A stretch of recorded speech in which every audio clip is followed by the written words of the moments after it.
While one clean technology is getting a boost, another may be under attack. Environmentalists are going after hydraulic fracturing used to extract natural gas from shale as a potential hazard to drinking water. The debate is heating up on Capitol Hill and threatens the growth of the natural gas industry. Clean Skies Dee Bhambhani takes a look. The practice of extracting natural gas by fracturing shale rock underground, called hydraulic fracturing or hydrofracking, is under fire.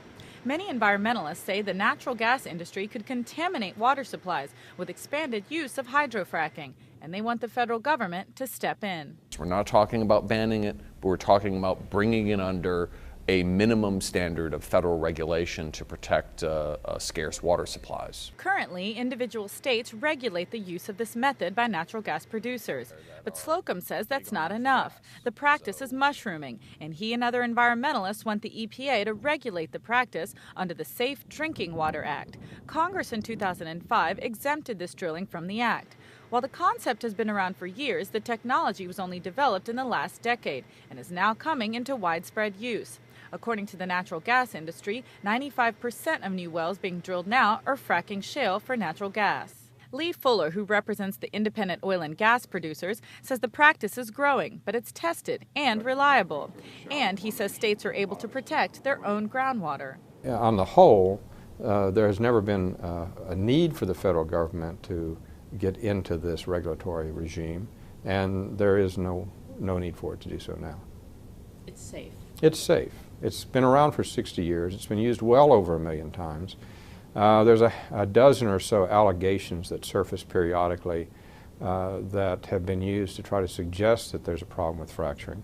When those allegations have been investigated, they've uniformly been found not to be related to hydraulic fracturing.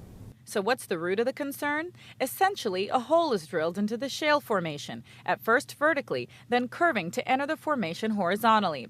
Shale formations are typically below groundwater aquifers, often thousands of feet below, the industry says. That hole is lined with a cement casing to seal off the well bore. Then, water, sand, and other chemicals are pumped down into the shale under intense pressure, which then fractures the shale and allows gas trapped in the shale pores to flow to the well bore. This may be done numerous times for separate sections of the well. Environmentalists say they're worried chemicals like benzene, diesel, and methanol are going to get into the drinking water if this practice continues to proliferate. Mike Paik is director of the Groundwater Protection Council, which regulates oil and gas drilling in Oklahoma. He says hydrofracking is safe and doesn't need to be regulated by EPA. He says EPA did a study 10 years ago that determined the method used to extract coal bed methane didn't harm freshwater aquifers. He says if a study were done today on hydrofracking in shales, he thinks EPA would come to the same conclusions. The states are better equipped and best equipped to, because of variations in geology, they're the best equipped to regulate oil and gas production, hydraulic fracturing, which we actually do regulate in many different ways, and certainly underground injection.